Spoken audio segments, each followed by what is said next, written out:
the hardest. I bring the pain. Not what you used to. It's all part of the game.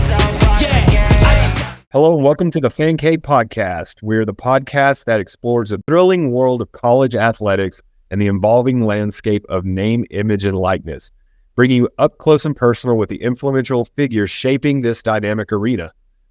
I'm your host for today, Ben Laycock, and before we introduce our special guest, I want to give a big shout out to our sponsor, Fan Inc. Be sure to follow Fan Inc., the official NIL Bank app for college athletes, on Instagram and TikTok at MyFanInc for some amazing content and up-to-date product information. Also, don't forget, you can catch the Fan Cave podcast on both YouTube and Spotify. Just search for the Fan Cave to subscribe and follow and stay updated with our latest episodes. We'll have all our links in the description below. Today, we're thrilled to have a very special guest, Quincy Noble, a standout women's college basketball player at Oklahoma State University and a grad student with a rich and diverse background. Welcome to the Fan Cave podcast, Quincy. Thank you for having me. I'm excited to be here. Yeah, definitely. Well, we're excited to have you with us today. To kick things off, go ahead and introduce yourself to the listeners, share a bit about your background, include your journey to becoming a standout player at Oklahoma State. That was my bad. Yeah, no sooner over here. Straight punk cowgirl. Anyway, I would say, my name's Quincy Noble. I'm originally from California. I moved to Texas in 2011, 2012. My mom's job transferred out here, and that's kind of when my basketball journey started. My dad had coached it for years on the boys' side when we were in California, and then we moved to Texas, and I kind of picked up the sport from there, and he just taught me everything I knew. We grew from there, and I just feel like the more I play, the better I get, the better players I play around. So I think, all the accomplishment I made at North Texas, my alma mater, and I transferred into Oklahoma State and just kind of finding my feet here and just playing with some other great players and just learning each and every day, honestly. That's awesome. So yeah, you kind of highlighted that a little bit. So, but what motivated you to transfer to Oklahoma State? Was it kind of the, being a grad student and kind of your eligibility, or just walk us through that? I would say obviously my eligibility. I wanted to, so my last year I've been at North Texas. I was at North Texas for 5 years, including my redshirt year when I sat out. So I would say just having that ability to, not 5'4", but anyway, having that opportunity to go to like another school and even like a Power 5, I was really interested in, expanding and seeing what it's like to play at that level and just, the facilities, like everything. I wanted that last experience to be the best experience. So I think that's really what played a real role in why I wanted to go to Oklahoma State and just get in that portal, honestly, to see where I landed. And the coaching staff recruited me very well for Oklahoma State, and it just kind of connected, and I fell here. Awesome.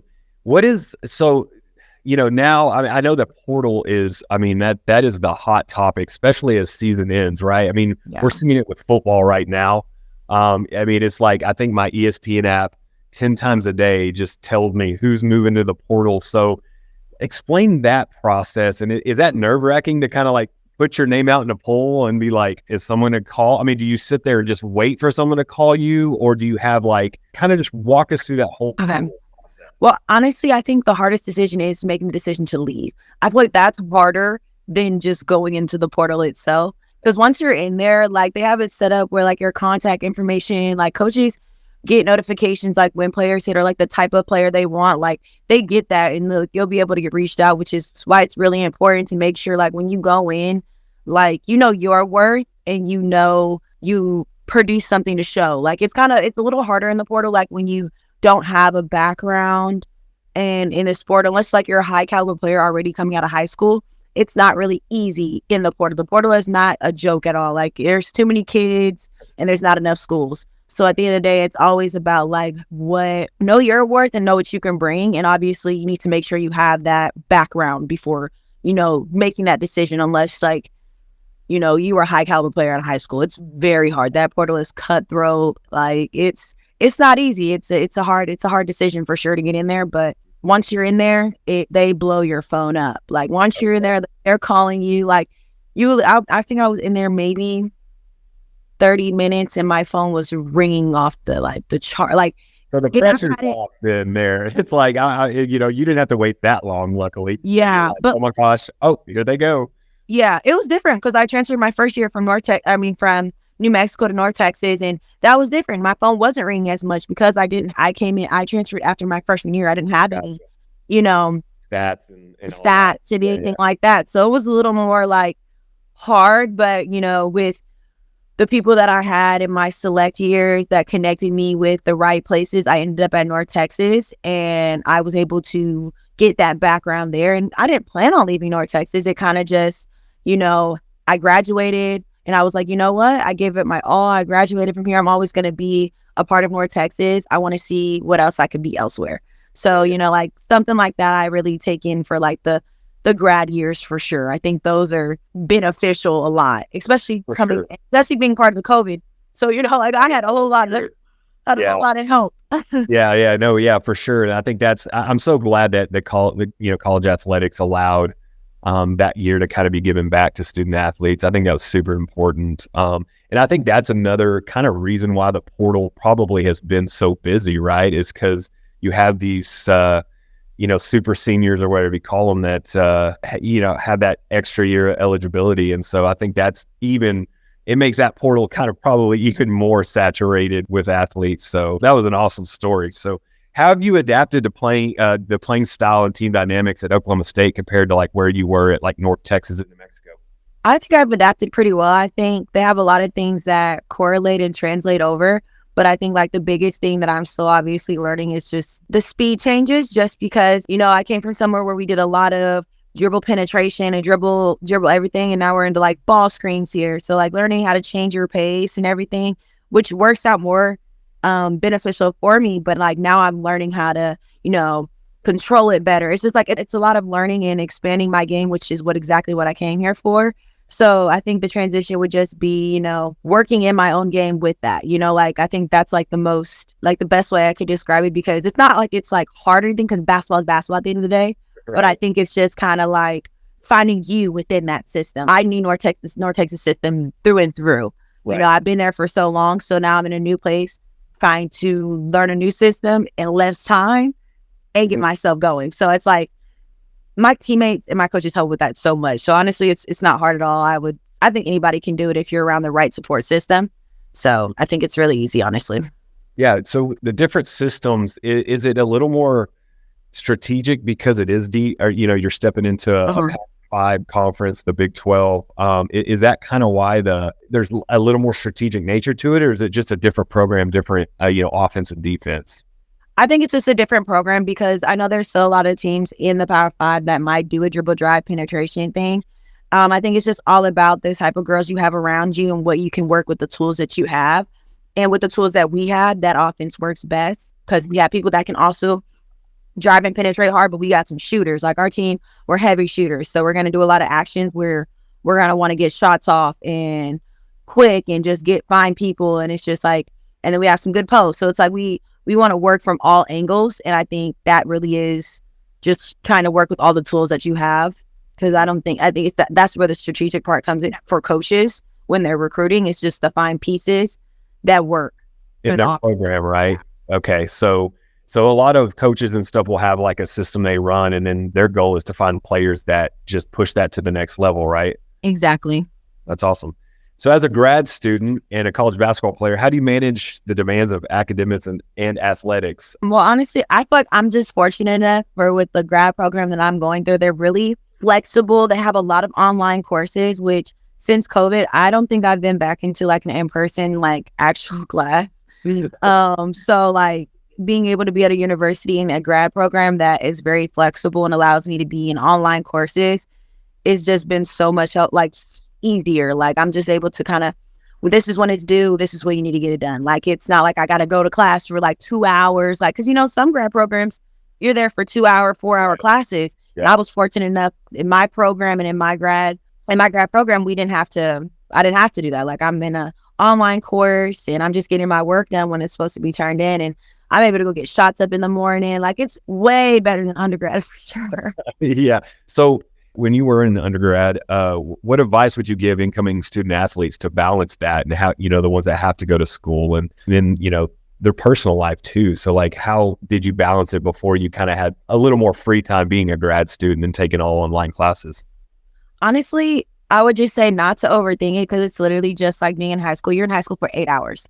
Like, Sure. if you really think about it, you're in a school for 8 hours. Like, in college, it's more about how you use the time that you have, because as athletes, like, you have obviously like this increment of time where you're working out, but you have a whole lot more time outside of it.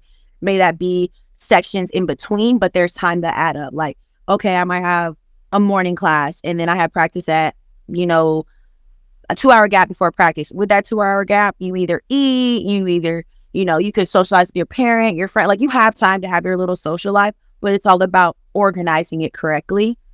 Or you can just get your work done, where then after practice, put up a couple shots, and then I can go hang out with my friends for a little bit before I need to go to bed. Like, there's times where you can fit everything in. It's just like, with those slots that you have, I would just say either socialize in or get your homework done.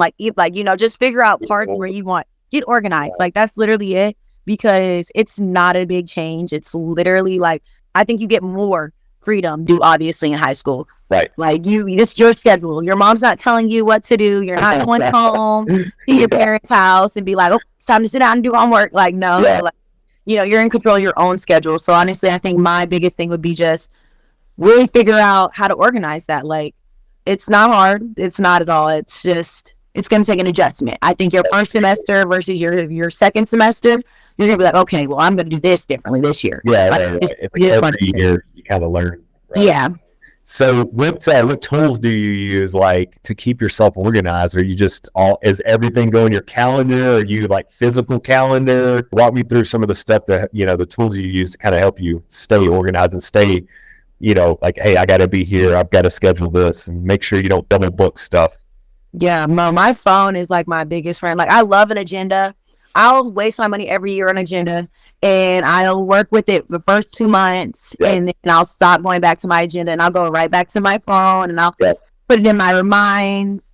Yeah. Or I'll have, like, we have an app called like Teamworks, where it's like your coach or whoever goes in and loads in like your practice stuff, and like they'll also load in your academic stuff. So like you'll when you have like an academic meeting, that'll be in your Teamworks.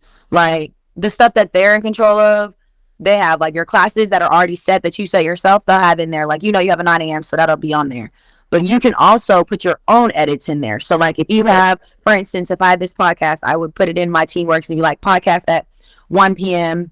and it'll show up, because that's just something I know to check every day. Right. Our basketball schedule changes, and I have to look to see like, what time do I need to get like back at the gym, or like what time in this. So like, that app really is helpful. Like, I've learned to use it a whole lot more, because I usually use like my reminders on my phone. Right. But like, sometimes that doesn't even, give alerts. Like, with Teamworks, because I know I check every day, I'm putting majority of my stuff in it, because then I'm like, okay, check. And then with like homework, you have Canvas. Okay. I don't know if anybody else had, everybody uses different. Right. But like, Canvas sends you notifications. Like, you'll have that annoying 2 missing assignment at the top of your little app. You're like, what's going on here? Let me check this. But for teachers that don't load for Canvas, I obviously say, like, write it down. Like, you have to write your work down somewhere, because you have so many classes, you have so much information you have to learn. You're going to forget something. Right. Or you're going to get your classes mixed up, because some of my classes, the abbreviations are the same, but the numbers are different. Yeah. Like, I'll have a management course, and then it'll be a 400 or 500 level course, and I'm getting them mixed up. Like, I got to figure out which one I'm doing tonight. Right. So I would say definitely just finding a way so you can see it. I'm visual, I got to see it. So like, get a cute chalkboard, get a cute something, write it down so you can see it every day where you're going to check it. Nice. Are you a 1 alarm setter, or do you have like 5? One that goes off on time, maybe a minute after. You wake up when that thing goes off. I'm definitely a 2 alarm person. I'm the one that I have, if I feel good, I'm going to get up early. Yeah. And then I'm going to have the other one where it's like, okay, I'm going to get up a little. Get up at this time right here, I need to get up. This is the time right here where I have my little 10-minute, I can lay here, but you need to get up. Like, you got to get up. Like, you don't have any more time. The early one is more like, if I'm feeling like, like when that first alarm goes off, I'm like, okay, I can still sit here. I can probably close my eyes for 5 more minutes, 10 more minutes, but I'm ready to get like that second one. That's the one you have to get up and go now. No time. Get moving. You might not even get to eat breakfast, right? Might not even get to. You might have to grab a to-go. Good thing there's food at the gym because you gotta go. That's true. That's true. So speaking of food at the gym, how are the amenities at Oklahoma State? And it's like compared to like what you've seen in the past, and do they hook you guys up with some really good, amenities and food and all that? Yeah, no, for sure. North Texas, we didn't have the resources to have like training table, and here they have training table where they'll feed us breakfast from I think 7 a.m. to 11 or 10:30. It might be even earlier than 7. No, I think it opens at 7. And then they'll feed us dinner. And I think that's at like 5, I think. But they'll feed us breakfast and dinner Monday through Friday. Friday, you don't have dinner because like it's Friday and like, you can do your weekend meals. So, but throughout the week, they're feeding us breakfast and dinner. And then like at our locker room, they make sure like we have like we get to send like a nutrition list that we all kind of like, snacks that we like. And they try to make sure they keep that full all the time for us. So in between practices or in practice, like we have an in practice snack box. Like we got a snack. It's a 3-hour practice. We got to keep filling up. So like stuff like that, I think is like the difference between, me being at a mid-major versus being at a Power 5. Right. But, we always were fed. Like, we always had a fridge at North Texas, and we always kept that replenished, but we never had, like, a training table or anything. And I think that's a new amenity that I really like. Nice. And I think it's pretty cool to have. Yeah, for sure. So this kind of next topic, I think Brenda and I were talking, and we had a little bit of FOMO. You all got to explore Italy. Is that right? So we did. Tell us kind of how that comes about. Is that a trip that's you guys take every year? And just dive into that because, man, that looked like a blast. Yeah, no, that was, I want to say that was Oklahoma State's first time. Well, I know that was JC's first time doing a foreign tour to like our Europe. They went to Cancun last year for like, I think Thanksgiving time frame. But that was like the first summer Europe trip. And that was amazing. We got to go, like, I've been on the European side with my family, but, like, we got to do a lot of different things. Like, we got to go to Capri. Like, I was so young. I don't remember Capri. Like, I saw a different type of joy for it. For sure. Being older than when I was, like, 12 or, like, 11. Like, right. But, like, then it was amazing. The sights were beautiful. The food, the culture. Like, it was so fun. And then we got to play, which was even more fun. Like, and it was like it's not like in season playing. Like, right. You kind of like, we don't pick up balls until we get there. Like, there's no like go in, shoot around, come out. Like, no, we're just gonna go out there and play. Like, we practiced before we went left. So like, we're gonna come out here, and it was more like fun. We did boating rides. We ate a bunch of food. We did a lot of shopping, a whole bunch of walking. Like, I promise you, I probably went back on my watch. I had too many steps every day, but it was like, that's what they do there. They walk. And it's not really like a place you need to drive. Like, it's for sure. Beautiful structure, the stone. Like, it was so great, honestly. Like, it was so much fun. It got us closer. I think it's really important for any sports team to kind of get to go on like a trip. It may not be like Europe, but can't like anywhere, just to have like that team bonding and that getting out of your normal everyday type of life. I think it's really good to experience, and it really brought us together and had memories that'll last forever. What was your favorite place or your favorite part of the trip? Oh, my favorite part, that was so hard because there's so much. Like, is there a site meeting you saw that you were just like, wow, like I knew that was there, I've seen it in history books or whatever that is, but wow. Yeah, no, I'm always going to bring up Capri. Like, Capri was my favorite. Also because, like, we did this, like, little, like, project where we all had places that we had to look up and then present to the team before we went. And I had a mountain. Why can't I think of the name right now? I had a mountain on the Capri Island. Mm-hmm. And it was so beautiful. You took, like, a chairlift up. And you got to be on the top of the mountain. And you could see the beautiful water. Like, it was beautiful. Like, it was, like... And then it's so funny because there's like houses on the way up the mountain, and they're like these two older women, and they're just sitting there just chatting it up. And I'm like, oh, y'all are used to this. Like, I'm up here with my phone, and I'm like, oh my gosh. And they're having their normal coffee. They're having their normal coffee out there, beautiful roses around them. I'm like, oh, y'all are just Y'all are just thriving and I'm just fangirling. That's awesome. That trip looked like so much fun and cool. So, you achieved a lot of milestones in your career, like becoming 3-time all-conference honoree. Is that correct? Yes.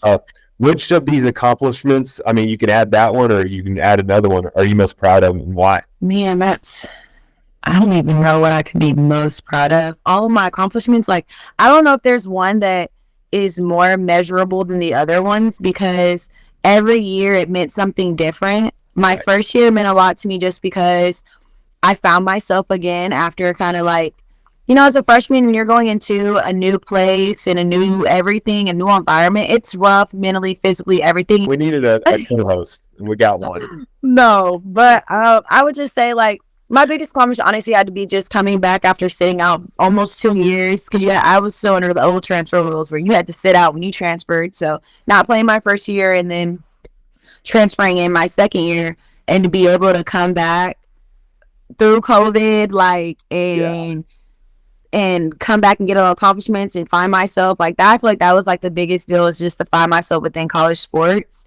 It really made my name for who I am. I think that was kind of like my biggest accomplishment. I don't think any of the other ones are measurable. I think I just grew more every year, but I think my first year out probably meant the most to me just because it meant a whole lot more to me. Like, obviously everything else every year meant a lot, but like that first year out, I was like, man, I'm going for it all. Like, I'm just going to give it my all. Like, it was just everything. So that's awesome. And, talking about COVID too. So, man, walk me through that. Like when I know where I was at when we kind of found out, like, man, the world has kind of changed, right? And we all have to now, I remember watching the NCAA tournament. I mean, actually, it was the conference. They were going into, I think, some of the men's conference tournaments and all that. And we just came out to the court and some of them and said, we're done. We're done. So, like, kind of walk me through that. And did you feel like, man, we might not ever get to play basketball again? Or is like, this thing is way more important than sports and way more important, than everything else. So kind of walk me through like how you dealt with that and your support team around you and like kind of, the COVID experience. Yeah, no, that was wild because that was my redshirt year. So that year I was already sitting out and we had just lost, I think, the first round of conference, and then we were going to go back and watch the guys game or whatever because they were playing, and our coach was like, oh no, like, not our coach, we just all run it, like, Instagram. That's what we found out. We went on social media. Well, like, USA tournament canceled. Yeah. We're all like, and the sad part about it, we're like, oh, this is going to blow over. Like, before, like, when COVID first, like, presented itself, just like the name. Right. This was like before, obviously, we went into conference tournament. We were all like, oh, this will blow over. Yep. Oh, this is nothing. Next day, we're shutting down the whole tournament. And we were like, what? We're like, this will blow over next week. It didn't blow over. It never blew over.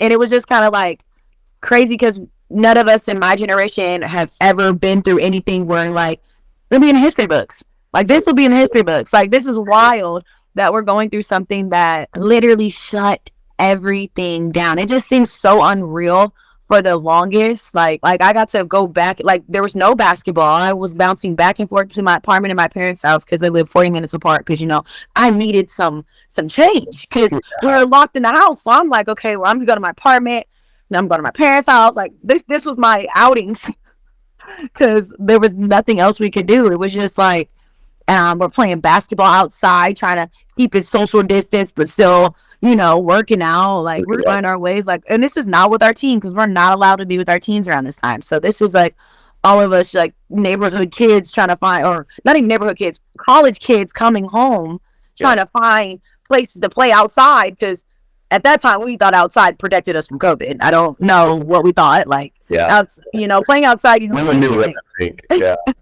It wasn't going to touch us there, but it was wild that whole time. And then thinking as my first year, I was like, dang, I already sat out a year. I barely played my freshman year. Like, dang, are we going to get to have a season? Like, we got to have a season. Like, we have to. Like, I haven't played yet. Like, I can't go through college not playing. Right.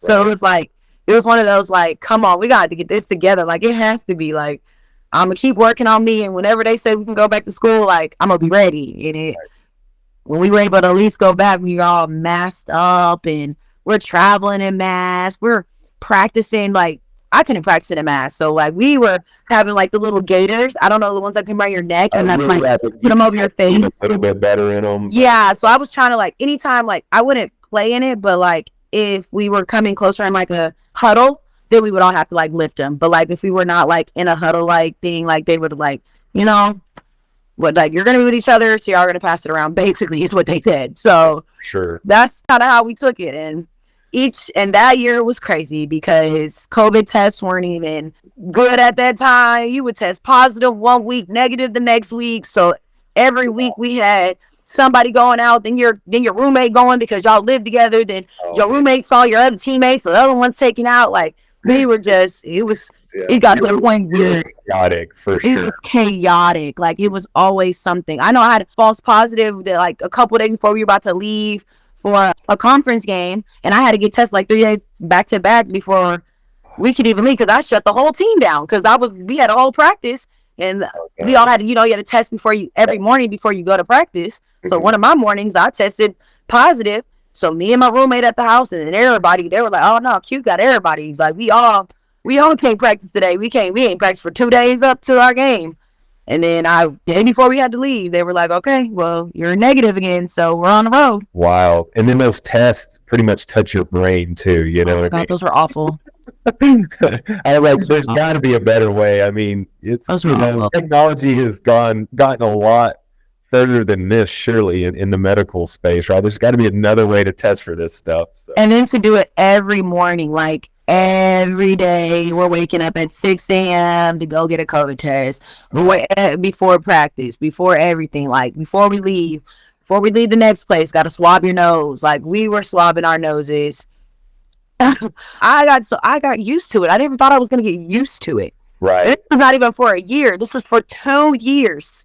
Gosh. Almost 3, but 2 full years of swabbing our noses, and almost every day, huh? Every day. It was crazy. And then the vaccines came out, and it was just, it was a journey. It was a journey. Well, I feel like, I think, the sporting events getting shut down was kind of like, okay, this isn't something a little bigger, I think, than what we think. But I also think, kind of come full circle, I remember, like NBA and stuff like that coming back and saying, what, we're going to do this. And I felt like that was just a little bit step to say, okay, I think we're starting to normalize a little bit, right? Mm-hmm. And so I think sports coming back and that camaraderie and everything kind of helped as well on the other side of COVID to say, okay, we can get back to some normalcy. Yeah, we're going to start with the bubble, then we'll flow into, and we started, like, I think college tried to do their little bubble too, because we didn't get preseason play. We just went straight to conference play. Oh, that's right. So it was just kind of like, okay, straight into conference. No preseason. Our attempt of having a bubble. Know your family can't come. Like, we had closed games sometimes, depending on, what it was. So it was like, traveling too. That's crazy. It was wild. It was definitely a wild time, and it's just crazy to, like, oh, okay, we're low, like, it's still around, but, like, right, we're all kind of like we're on the other side of it. Yeah, we're on the this other side. Yeah, for sure. So, game preparation. So, what does your typical day look like? Before a game. Any kind of music you have to listen to, or superstitions. All that stuff. So, kind of take me through your ritual to prepare for a game. My ritual, obviously, I think would be, like, after we have shoot around and, like, team meal, I go home, and I always have to take, like, a nap. I take a 30-minute nap, something quick, and then I hop in the shower and I have praise and worship. I always have to have that time to myself, lights off, in the shower, listening to praise and worship, just really just glorifying God, because it just gets me in a very zen and very controlled headspace. Because during, like, game day, you're just so excited and so anxious. And for me, I have to be at a constant emotion. So I'm not, like, too high and I'm not too excited for the game, where, like, I'm not focused on what we're doing. And I'm more like, okay, let's just, I got to get right. And I think that's my moment of getting my own time. I always have a Red Bull. Like, that's my superstition now. Like, I always have to have a Red Bull. I don't know. My teammate 2 years ago got me hooked on it, and I haven't stopped since. So I blame her for my addiction. Yeah. It's funny. We interviewed a soccer player that's one of our ambassadors, Kylie and she had the kind of an energy drink was in her ritual as well. And she's like, I just have to have it. I don't do it too close to game time, but not too. Yep. So it's like the right moment. I know what that is. That's interesting that you said that as well. Yeah, no, the Red Bulls for sure. And then I am on my way to the gym after I've had my praise and worship. Then I'm just blasting like my other music, get me lit. Like I gotta get going again because now I'm in a zen place, but I can't be too zen where I'm like sleep. Like we gotta wake up, and now it's time to get active again because it's still game day. So now I have my headphones on and I'm vibing in the locker room. I get changed. And then me and my other teammate, we always make a TikTok before the game. We always do a TikTok dance or something. Nice. And I've been doing that for years. Like North Texas, I had it with my manager. We did TikTok for every game. Like that's just like my kind of fun. Like got to get fun out of it. Like it can't be too serious. So, like after I have my music on, I'm in my zone. And now I'm like, okay, now it's time to TikTok, have a little fun. Think when it's been after that, we're headed to shooter. Like we're about to start warming up for the game. And like, that's kind of like my little levels to getting ready. Yeah, I like it. I feel like it in the end, I think you're in the middle, right? Because you had your moments of your up and down moments. So that's awesome. That's a really good one. So who has been your biggest influence or role model in your basketball career or life? I mean, we don't have to just do basketball. I'll break them up. I think my biggest role model for basketball would have to be obviously my dad. He has been everything for me throughout this process. My support system, and like my whole family, we're very supportive. I'm just in a very family oriented. I was grown up that way. Like I was raised that way. From all of the grandkids going to my grandma's house after school every day to do homework and work with my grandparents on homework and then play outside to having huge family Christmases, Thanksgivings. Like I'm very family oriented, always big families on both sides. So my dad would definitely have to be on the basketball side just because like that's his life. That's what he loves to do, what he's done ever since I was born. He has been a coach and it's been a part of his life. So when I entered into his world, finally, he was just so happy because I couldn't stand basketball. I finally entered in there. He created a whole basketball team for me. And we just trained and trained and trained. He's the reason why I am the player I am today. How talented, how everything he's shaped every bit of it. And I think as a woman, my grandmother and my mother are two of the most influential people in my life because they're very strong-willed, independent, selfless women. And they've taught me to not only carry myself as African American, but as a strong woman. Like they're just everything to me. This like my mom's my best friend. My grandma is the sweetest soul. Just the way they care about people and then how hard they've worked for their families just shows me like how I want to be for my family in the future and for myself, how I want to carry myself. They've just been great role models and examples. So I would just say they're my two outside of basketball role models. And yeah, my brother's my life. So he means everything to me. If y'all ever come out to games, you're gonna see him. Since I've moved to Stillwater, he has been up here probably for every game. He surprised me yesterday. Like he's my younger brother. This is not an older brother. He's my younger brother. So he's my everything. So my family means everything to me. They would have to definitely be a very influential part of my life. What about celebrity type influence? You don't want to be too influenced by a celebrity. But like, who was someone maybe that's kind of outside of family? It doesn't maybe have to be a celebrity that maybe you were like, man, I just look up to that person, or I want to strive to kind of be that person, and here's why. Do you have that? I do. I think I'm a person that's really big on what you feed your mind and what you tell yourself. And I really we obviously know Deion Sanders is amazing with his words. Like, I like listening to him. I just like the confidence because it's like he makes it normal. Because everybody thinks having that much confidence is not normal and it's to be cocky. But I love that because as a person, like, I need to walk like that sometimes. You need that type of confidence. But there's like a specific, I cannot think of him at the top of my head. But I can go off of like just women athletes. I love Serena Williams. Her determination, the way she's changed the the sporting life, the sporting world for women. Same with Asia Wilson. Like, I just think those are powerful women that have changed the games outside of their game, just have changed it for women's sports in general. They're very influential. With Asia Wilson and the way she carries herself on the court with screaming and ones and showing her personality on the court, I would say, like, she's huge. Serena Williams have brought personality to tennis. I think that's enough, because tennis was and that was a sport that I played before I played basketball, which is why those are my references, because I started off playing tennis and it was going to get serious before I moved out to Texas, when the heat is just not for me out there. California heat, Texas heat, no. Yeah, it's different. Well, so you were in North Texas, though, right? Yes, I was in North Texas. Yeah, little more hot. 110 down, like, it just gets wild. It gets wild out there. Yeah, that's crazy. So you talked about tennis. There's pickleball has taken over. I feel like this sport of, I guess, amateurs trying to play sports, I guess you could say. Have you played pickleball? I feel like you'd be really good at it. I have not played pickleball. Like, not like serious. Like, they had it, I think, at one of our little like media days, and then we just kind of like joking around. But I have not played it. Like, I haven't, because I was serious with tennis. Like, tennis is a beautiful sport, so I have so much respect for that. So I might have to try it though, just for like fun. I gotta. Yeah, because I heard like pickleball is like the court's smaller, and the ball is a little, like, when you hit it, it doesn't go as fast, and it's a lot more. I just feel like slows the game down. yeah, exactly. That's why I feel like older people and amateurs are getting into it, because it's like, I can be kind of good at this and I don't have to work as hard, right? So awesome. Yeah, your dog is out. She's in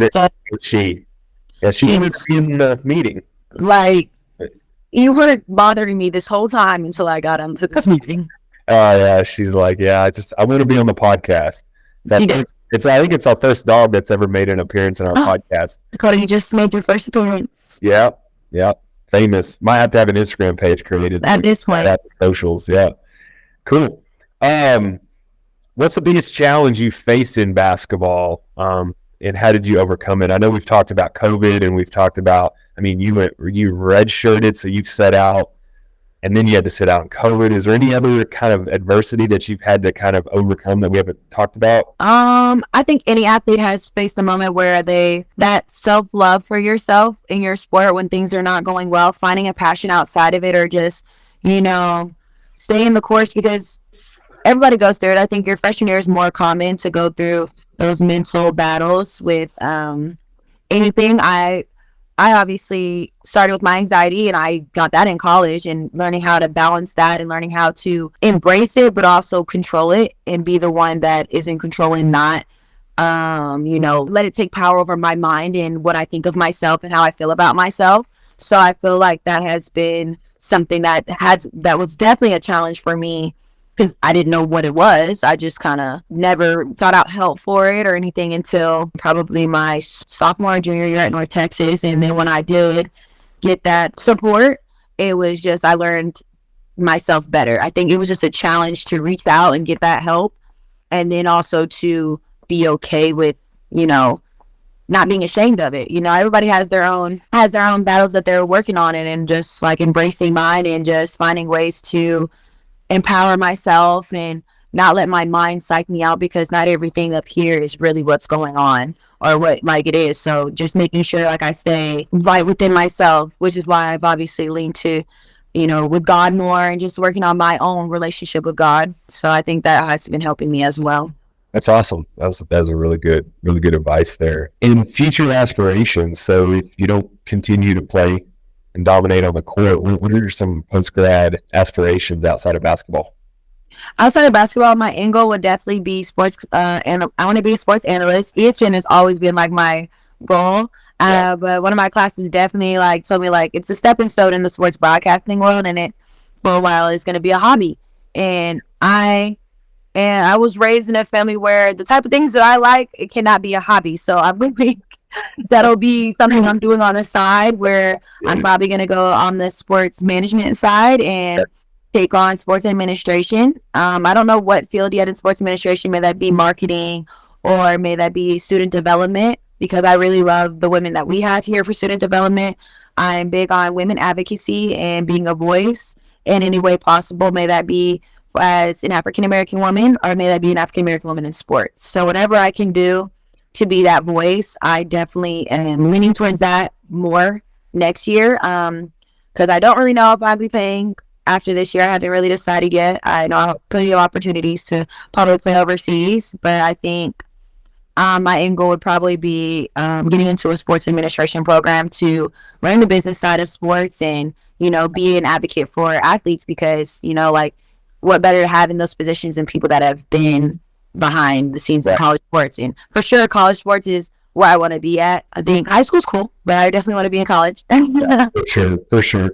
And we had a couple of guests on our podcast that have been kind of on the administration side of athletics and more on the NIL component, right? And which is new. And I've posed the question of, like, do y'all feel like there's going to be jobs just solely centered around NIL that open up in colleges and universities? And they said 100%. So would that be something you'd be interested in?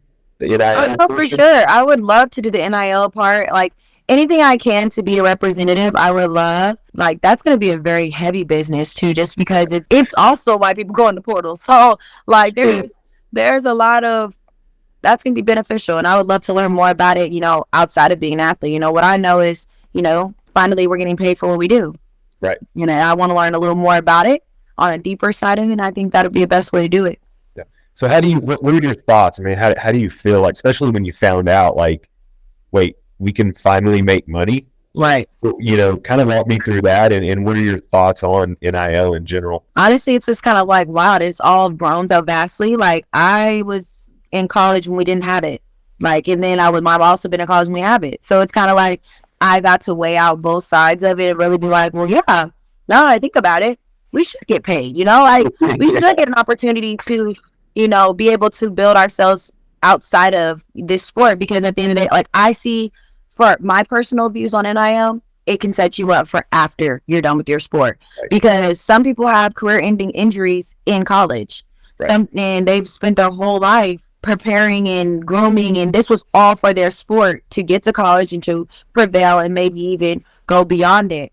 And it's just kind of like, it can be career ending where now you're trying to find yourself outside of the sport, which is very hard when you've all you know is your sport. So I think this is an opportunity for athletes to be able to use their platform, regardless if they got hurt, regardless of who, like, they get to finally use their platform for their personalities, for who they are. Like, it's a great way to build a life outside of it, because that's exactly what I use my opportunities for, are to set myself up after this year, like, to have some money saved.